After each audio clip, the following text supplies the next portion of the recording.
जीवन में हम सब ने एक बात सीखी, यदि किसी से कुछ चाहिए, खास करके यदि हमें ज्ञान चाहिए, तो हमें झुकना पड़ेगा, हमें गुरु बनाना पड़ेगा। और यदि अपने आचरण के बल पर, अपने लगन से, अपनी एकाग्रता से, गुरु के ज्ञान पर अटूट विश्वास से, अपने चरित्र के बल पर, अपनी सीखने की ललक के बल पर गुरु को इतना प्रभावित कर दिया जाए, एक ऐसी ढलान निर्मित कर दी जाए कि गुरु के ज्ञान का एक एक बूंद हम तक बह जाए, वही सच्ची गुरु भक्ति है। और इसी गुरु भक्ति के लिए जाना जाता है महाभारत का एक योद्धा दानवीर कर्ण। और आज जो रश्मि रथी का द्वितीय सर्ग है, उसके इसी गुण की गाथा है। तो आइए चलते हैं द्वितीय सर्ग की पृष्ठभूमि की ओर।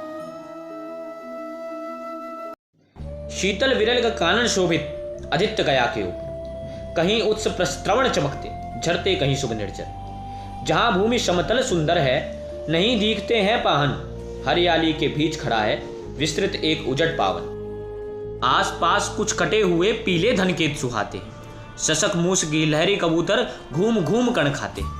कुछ तंद्रिल अलसित बैठे हैं, कुछ करते शिशुका लेहन, कुछ खाते साकाले दिखते बड़े तुष्ट सारे गोधन।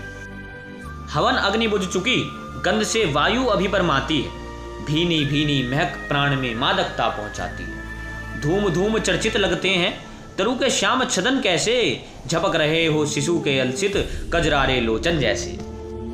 बैठे हुए सुखद आतप में मृग रोमंथन करते हैं, वन के जीव विवर से बाहर हो विशब्द विचरते हैं। सूख रहे हैं चिविर रासाल की नन्ही टहनियों पर, नीचे बिखरे हुए पड़े हैं इंगुद से चिकने पत्थर। अजिन दर्भ पासाल कमुंडल एक और तबके साधन, एक और है टंगे धनुष तुनीर तीर बरझे भीषण।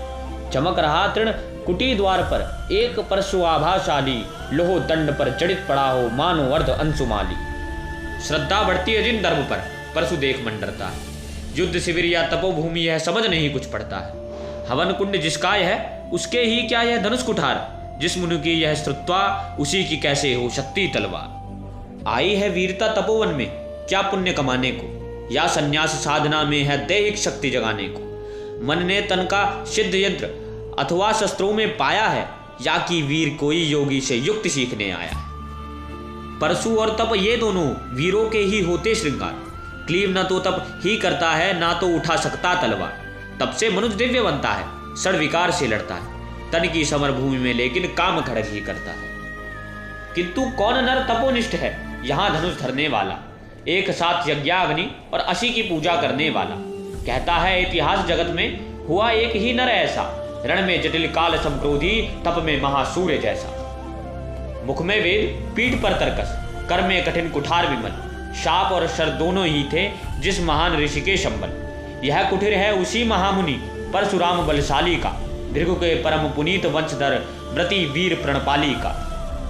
हाँ हाँ वही कर्ण की जांघों पर अपना मस्तक धरकर, सोए हैं तरु के नीचे आश्रम से किंचित हटकर। पत्तों से छन छन कर मीठी धूप माघ की आती है, पड़ती मुनि की थकी देह पर और थकान मिटाती है। कर्ण मुगध हो भक्ति भाव में मगन हुआ सा जाता है, कभी झटा पर हाथ फेरता, पीठ कभी सहलाता है। चढ़े नहीं चीटियां बदन पर, पड़े नहीं तृणपात कहीं, कर्ण सजग है उजड़ जाए गुरुवर की कच्ची नींद नहीं। वृद्ध थे तब से कृषकाया उस पर आयुध संचालन, हाथ पड़ा श्रम भार देव पर असमय यह मेरे कारण। किंतु वृद्ध होने पर भी अंगों में क्षमता कितनी है, और रात दिन मुझ पर दिखलाने को रहती ममता कितनी है। कहते हैं वो वस्त्र पुष्टिकर भोग न यदि तू खाएगा, मेरे शिक्षण की कठोरता को कैसे सह पाएगा।